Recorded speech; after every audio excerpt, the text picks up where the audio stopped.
الله خالق كل شيء وهو على كل شيء وكيل.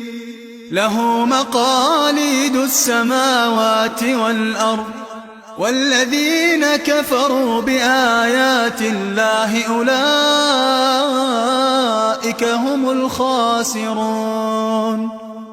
قل أفغير الله تأمروني أعبد أيها الجاهلون؟ ولقد أوحي إليك وإلى الذين من قبلك لئن